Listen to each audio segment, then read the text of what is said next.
आप देख रहे हैं डर के किस्से सत्यम तिवारी के साथ। तो चलिए बढ़ते हैं आज की कहानी की ओर। ये भूत या खूनी कहानी रेगिस्तान के एक मौत का कुआं की है, जहां केवल पानी की एक बूंद की तलाश में कई जिंदा इंसान दफन हो गए। दरअसल शहर से कई किलोमीटर दूर एक वीरान रेगिस्तान था। रेगिस्तान के आसपास कुछ ऐसे रहस्यमयी जगह थी जहां खनिज पाए जाने के संकेत मिले थे, जिसकी लालच में कई लोग उस रेगिस्तान में जाने की कोशिश करते थे और रेगिस्तान की रेत में कहीं खो जाते थे। हालांकि कुछ लोगों का अनुभव वहां से वापस आने का भी था, लेकिन वह रेगिस्तान के ज्यादा अंदर तक प्रवेश नहीं कर पाए थे, इसलिए उनकी किस्मत अच्छी थी। ऐसे ही एक व्यक्ति जिसका नाम कृपाल सिंह था। दरअसल वह ऊंट से रेत के रास्ते सामान ढोने का काम करता था। एक दिन गलती से वह भटक कर मौत के रेगिस्तान के करीब पहुंच जाता है, लेकिन उसका ऊंट आगे नहीं बढ़ता और वह वापस लौट आता है। कृपाल सिंह ने भूतिया रेगिस्तान की खूनी हलचल महसूस की थी। उसे समझ में आ गया था कि यदि उसका ऊंट उस जगह से उल्टे पांव भागा है तो जरूर वहां कोई खून रहस्य छुपा है। रेगिस्तान में एक सोलर प्लांट लगने वाला था, जिसके लिए उसी रहस्यमय रेगिस्तान में सर्वे टीम रिसर्च करने पहुंचती है।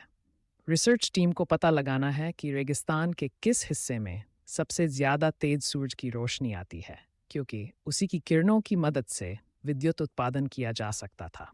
रिसर्च टीम स्पेशल गाड़ी से रेगिस्तान में पेट्रोलिंग करने लगती है। रेत में गाड़ी की गति कम होती है, इसलिए वह धीरे धीरे ही रेगिस्तान का तापमान नापते हुए बढ़ते जाते हैं।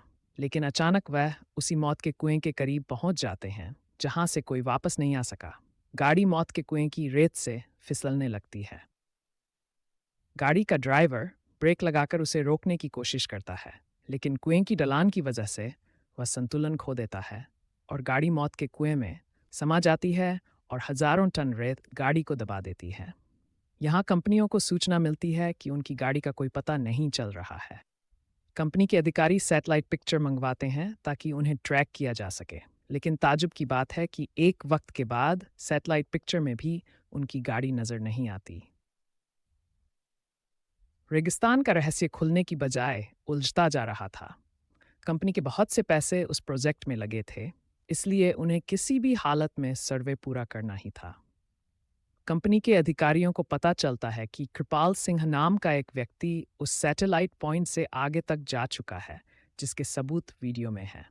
अधिकारी अपनी टीम के साथ कृपाल सिंह के घर पहुंचते हैं। कृपाल सिन्हा घर में खाना बना रहा होता है और अधिकारियों को दरवाजे पर देखते ही पूछता है कि आपको किससे मिलना है। अधिकारी उसे उसी के नाम से संबोधित करते हुए हाथ बढ़ाते हैं। कृपाल सिन्हा सभी को बैठने को कहता है और जब उसे पूरी बात पता चलती है तो वह उन्हें मना करने लगता है। वह उन्हें बताता है कि वहाँ कोई रहस्यमयी शक्ति है जो मुझे महसूस हुई है। आप अपना काम रोक दीजिए। लेकिन कंपनी के अधिकारी कृपाल सिंह को मोटी रकम की लालच देते हैं और उसे अपनी रिसर्च टीम का हिस्सा बना लेते हैं। कृपाल सिन्हा काफ़ी समय से बेरोजगार था और उसके सर में कई लोगों की उधारी थी, इसलिए मजबूरी में उसे रिसर्च टीम का हिस्सा बनना पड़ता है। वह ज़्यादा पढ़ा लिखा तो नहीं है, लेकिन वह रेत का बादशाह है। उस रेगिस्तान में कृपाल सिंह से ज़्यादा कोई नहीं गया था, इसलिए उसे कुछ लोग रेगिस्तान का जहाज भी कहते थे।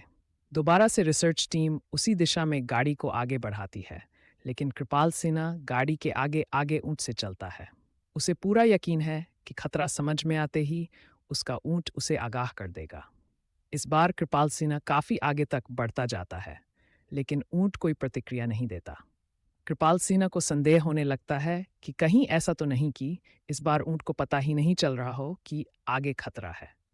कृपाल सिन्हा के पीछे रिसर्च टीम की गाड़ी बढ़ रही होती है। अचानक गाड़ी की गति तेज होने लगती है और वह फिसलते हुए कृपाल सिन्हा बगल से आगे निकल जाती है। उन्हें समझ नहीं आता कि गाड़ी की गति अपने आप तेज कैसे हो रही है। धीरे धीरे उनकी गाड़ी कुएं की रेत में चली जाती है। कृपाल सिन्हा घबरा जाता है और जोर जोर से उन्हें आवाज लगाता है, लेकिन उसे यह समझ नहीं आता कि वह सुरक्षित खड़ा हुआ है। लेकिन उसके आजू बाजू की रेत फिसल कर कुएं में जा रही है। वह अपने ऊंट को पीछे करके वापस आ जाता है और जब कंपनी के सभी लोगों को यह पता चला है तो वह इस बात की गंभीरता को समझते हुए अपना कार्य रोक देते हैं। सभी उसे मौत का कुआं जोन घोषित करते हैं। दरअसल वह कुआं रेगिस्तान का रक्षक है, जो रेगिस्तान में रहने वाले जीव जंतुओं की रक्षा करता है और वहाँ किसी भी प्रकार का बदलाव नहीं होने देना चाहता। कुएं के अनसुलझे रहस्य के साथ ये कहानी समाप्त हो जाती है। तो दोस्तों, आज की कहानी में बस इतना ही। कहानी आपको पसंद आई हो तो लाइक कमेंट शेयर करें। अगर चैनल पर नए हैं तो चैनल को सब्सक्राइब करें। तो मैं आपका दोस्त सत्यम विदा लेता हूँ। मिलते हैं एक नई कहानी के साथ। तब तक के लिए बाय एंड टेक केयर।